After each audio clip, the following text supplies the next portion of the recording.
Kekasih-kekasih Tuhan, Shalom. Saudara-saudara yang diberkati Tuhan, sering kita membayangkan hidup akan berjalan lurus, hidup itu akan berjalan aman selama kita melakukan hal yang benar. Namun kenyataannya, badai hidup itu kerap datang justru ketika kita itu sedang berusaha untuk setia. Bahkan ada yang mengatakan bahwa semakin orang dekat dengan Tuhan, maka akan semakin banyak tantangannya. Badainya akan kencang. Datanglah masalah. Kita menemui yang namanya kehilangan. Ada rasa ketakutan, ada rasa kecemasan, rasa kekhawatiran. Dan saudara, semuanya itu datang tidak menunggu waktu yang tepat. Semuanya itu datang tiba-tiba dan dia akan menggoncang keyakinan kita. Sehingga kita bertanya, apakah Tuhan masih menyertai? Apakah Tuhan ada? Papa Mama kekasih-kekasih Tuhan, kisah dalam Matius 14 ayat 22 sampai 33 mengajak kita untuk melihat bahwa badai bukan tanda ketiadaan Tuhan, melainkan badai juga seringkali itu menjadi ruang kehadiran Tuhan yang paling nyata. Dalam kisah Injil Matius ini yang kita baca menunjukkan bahwa badai yang datang di tengah-tengah ketaatan para murid. Kita bisa lihat dalam ayatnya yang ke-22. Yesuslah yang menyuruh murid-murid untuk naik perahu dan menyeberang. Dan mereka melakukan itu dengan penuh ketaatan. Saudara, ini penting untuk kita merenungkan bahwa badai yang mereka alami bukan akibat karena dosa, bukan akibat karena mereka membangkang, melainkan saudara, badai terjadi di tengah ketaatan para murid, di tengah-tengah kesetiaan para murid.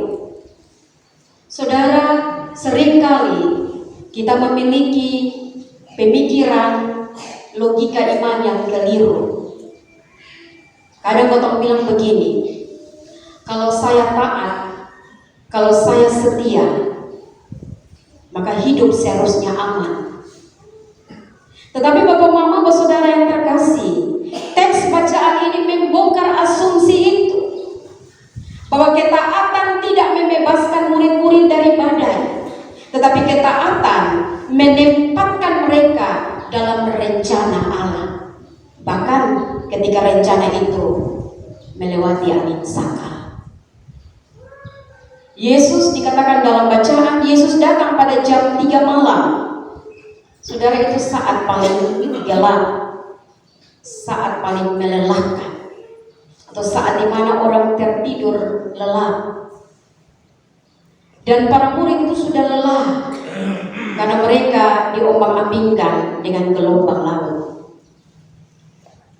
Yesus tidak segera menghentikan badai. Dalam bacaan ini ketika Yesus datang, dia tidak segera menghentikan badai, tetapi Yesus hadir di atas air. Apa mau saudara kau bisa merenungkan ini, bahwa Yesus hadir di atas air. Ini mau menegaskan tentang sebuah otoritas ilahi, bahwa Yesus punya otoritas, Yesus punya kuasa atas kekacauan yang ada di sekitar itu. Bapak Mama, saudara yang terkasih, ini bukan sekadar mujizat, tetapi ini sebuah pernyataan yang mau mengatakan bahwa Tuhan itu berdaulat atas apa yang menakutkan manusia. Tuhan punya kuasa atas apapun yang manusia takut. Kesetiaan Tuhan tidak selalu berarti dia menghindarkan badai hidup dari kita, tetapi Tuhan menyertai umatnya. Tuhan menyertai papa mama saudara semua di dalam badai. Badai hidup apapun yang datang menimpa kita, dalam bentuk sakit penyakit, dalam bentuk persoalan-persoalan pribadi, persoalan pekerjaan, persoalan rumah tangga, apapun yang kita hadapi disebut sebagai badai hidup, tetapi Tuhan menyertai. Seringkali kita bertanya, Tuhan, kalau memang ini kehendak-Mu, kenapa ini begitu berat? Kalau memang ini Tuhan pun jalan, Tuhan mau untuk menempatkan saya di tengah-tengah situasi ini, tetapi kenapa begitu sulit? Saudara, teks ini tidak memberikan jawaban yang instan, tetapi teks ini memberikan sebuah kepastian bahwa ketaatan tidak pernah berjalan tanpa penyertaan Tuhan. Orang yang taat itu, dia tidak pernah berjalan tanpa penyertaan Tuhan. Meskipun penyertaan Tuhan itu tidak selalu langsung terlihat. Papa Mama, Petrus, dia bisa berjalan di atas air bukan karena badai itu berhenti. Ketika dia berjalan di atas air mau menemui Yesus, badai itu masih bergoncang. Dan saudara, Petrus berjalan di atas air karena dia memandang kepada Yesus. Dan dia mulai tenggelam bukan karena dia punya iman itu menjadi kosong atau menjadi nol, tetapi karena fokusnya itu beralih. Fokus Petrus itu bergeser dari Yesus menuju kepada kekuatan badai. Dia punya fokus bergeser. Saudara, disinilah yang menjadi pesan bagi kita, bahwa iman itu tidak runtuh hanya karena persoalan atau masalah besar datang menimpa kita, tetapi karena pandangan kita terlalu lama tertuju pada masalah dan bukan kepada Tuhan. Kadang-kadang kau merasa bahwa kau sudah kuat, atau bilang Tuhan kau sudah mampu lagi. Ya karena kau punya fokus terlalu lama pada masalah yang besar itu. Kita berusaha untuk mencari jalan keluar sendiri. Kita berusaha untuk memecahkan persoalan itu tanpa kita menghadirkan Tuhan. Nanti kalau kau sudah membangun bangku, baru kau bilang, saat inilah kita berserah, dan disitulah kita menghadirkan Tuhan. Kadang-kadang kita fokus itu terlalu ada pada masalah, dan kita kurang untuk artinya kalau fokus bergeser dari Tuhan. Dan itulah yang membuat Petrus dia tenggelam. Bapak Mama, Bapak Saudara yang dikasihi oleh Tuhan Yesus Kristus,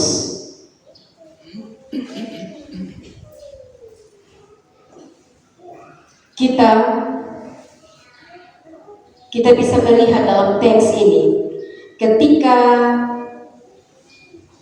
Petrus dia tenggelam, Yesus tidak menertawakan dia. Tetapi saudara-saudara, Yesus langsung menyelamatkan dia. Yesus langsung mengulurkan tangannya untuk menyelamatkan Petrus. Artinya saudara, Tuhan Yesus tidak tunggu untuk Petrus dia punya iman itu cukup dulu baru Yesus tolong. Tetapi Yesus langsung menyelamatkan dia terlebih dahulu. Baru kemudian Tuhan Yesus menegur dengan kasih. Bapak Mama, ini kita bisa melihat bahwa inilah model pastoral Yesus. Wajah kesetiaannya Yesus. Dia menolong lebih dulu, baru kemudian dia membentuk. Saudara-saudara yang terkasih, tentu kita semua mengikuti berita yang baru-baru ini terjadi pada tanggal 17 kemarin. Kita mendengar pemberitaan tentang kecelakaan pesawat ATR 42500, dan kalau kau tahu juga lihat di media sosial, ada salah satu penumpang, friend kita nama, dia tidak berada di pesawat tersebut karena dia membatalkan keberangkatannya. Dia membatalkan keberangkatannya untuk menghadiri pelayanan gereja yang sudah terjadwalkan. Bapak Mama Saudara, kisah ini menggugah, tetapi perlu untuk kita singkapi dengan iman yang dewasa. Saya mau bilang bahwa ini bukan soal orang ini lebih rohani atau orang ini lebih dilindungi dibandingkan penumpang pesawat yang lain. Alkitab tidak pernah mengajarkan teologi bahwa yang selamat itu pasti lebih dikasihi Tuhan. Tidak, Alkitab tidak pernah mengajarkan demikian. Tetapi saya mengangkat ini, saya mau mengatakan bahwa kisah atau kesaksian dari Frankie Tanamal ini mengingatkan satu hal penting, bahwa hidup manusia itu sepenuhnya itu berada dalam tangan Tuhan. Ada momen-momen ketika kita baru menyadari kesetiaan Tuhan itu setelah badai itu terjadi. Kita baru bisa memahami bahwa Tuhan itu setia ketika badai itu terjadi. Atau setelah kita diselamatkan dari badai yang bahkan tidak kita sadari itu akan datang. Disitulah baru kita menyadari tentang kesetiaan Tuhan. Ini yang saya mau bilang kepada kita. Jadi bukan soal makanya dia paling rohani atau paling dikasihi Tuhan, tidak. Tetapi kita belajar bahwa kadang-kadang di momen-momen itulah baru kita sadar tentang kesetiaannya Tuhan. Saudara, kesetiaan Tuhan bukan sesuatu yang bisa kita kendalikan, tetapi sesuatu yang kita dapat syukuri, sesuatu yang dapat kita hidupkan dengan penuh kerendahan hati. Papa Mama kekasih-kekasih Tuhan, ketika Tuhan Yesus naik ke perahu, firman Tuhan bilang angin reda. Murid-murid tidak hanya merasa aman ketika angin itu reda, tetapi saudara, ada satu sikap aktif dari para murid-murid. Kita bisa lihat di ayat yang terakhir. Sikap aktif dari murid-murid yaitu mereka menyembah dan mereka mengakui sesungguhnya Engkau anak Allah. Bapak Mama Saudara, inilah tujuan yang sesungguhnya, tujuan rohani dari badai yang murid-murid alami. Tujuannya itu bukan hanya tentang mereka selamat, tetapi tujuan yang sesungguhnya adalah supaya mereka mengenal lebih dalam akan Tuhan Yesus. Tanpa badai, iman itu mudah dangkal. Di tengah badai, iman itu akan dimurnikan. Oleh karena itu Bapak Mama Saudara, yang pertama pesan bagi kita, jangan pernah menyerah pada sebuah ketaatan hanya karena badai itu datang. Kalau kita langsung taat dari awal, taatlah terus sampai dengan akhir, walaupun badai itu datang menghimpit kita. Bisa jadi badai justru tanda bahwa iman kita sedang dibentuk, sebagaimana iman para murid dibentuk. Dengan badai itulah iman mereka dimurnikan. Mereka lebih diasah lagi tentang pengenalan mereka akan Kristus. Pesan yang kedua, tetaplah taat meskipun Tuhan terasa terlambat. Kadang-kadang orang merasa bahwa Tuhan pertolongan terlalu terlambat sekali, begitu lambat. Memang Bapak Mama, Tuhan jarang datang sesuai dengan jamnya kita. Tuhan itu jarang datang sesuai dengan requestnya kita. Tetapi Tuhan tidak pernah datang terlambat. Tuhan tetap ada. Itu yang kedua. Yang ketiga, arahkanlah kembali pandangan kita kepada Kristus. Karena ketaatan tanpa fokus pada Kristus itu akan mudah berubah menjadi ketakutan. Kita harus tetap memandang kepada Kristus. Dalam ketaatan kita, fokus kita juga harus tetap kepada Kristus, supaya jangan berubah menjadi satu kekhawatiran dan ketakutan yang berlebihan. Yang keempat, biarkan badai membawa kita pada penyembahan. Kadang-kadang Bapak Mama, masalah hidup, sakit penyakit, apapun itu yang namanya masalah, Kadang-kadang itulah yang membuat kotong datang untuk dekat dengan Tuhan. Dengan badai hidup persoalan, itu yang membuat kotong untuk datang berdoa kepada Tuhan, datang untuk menyembah Dia dengan penuh ketulusan. Jadi saudara, biarkan badai membawa kita pada penyembahan, bukan pada kekecewaan. Tuhan yang memanggil saudara dan saya untuk taat adalah Tuhan yang setia untuk menyertai.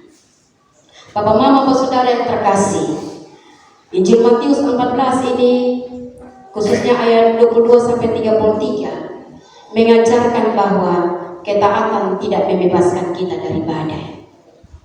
Walaupun saudara setia, saudara sudah ada pada jalan yang benar, tetapi bukan berarti bahwa kita terbebas dari badai. Tetapi saudara, ketaatan saudara dan saya akan memastikan bahwa kita tidak sendirian di dalamnya.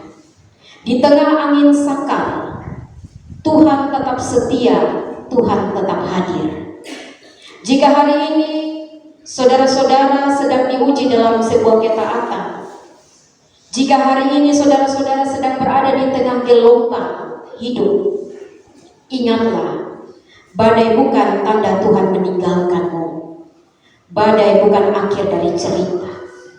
Bisa jadi itu adalah jalan Tuhan untuk membawa saudara pada iman yang lebih matang. Itu bisa jadi membawa saudara untuk lebih mengenal lagi secara dalam tentang kesetiaan Tuhan. Di dalam Tuhan Yesus, badai bisa menjadi ruang perjumpaan. Dalam Tuhan Yesus, badai itu bisa menjadi tempat di mana iman saudara dan saya dimurnikan. Dan juga bisa terjadi sebuah penyembahan yang lahir dari hati yang mengenal kesetiaan Tuhan secara lebih dalam. Tuhan menolong dan memberkati kita. Amin.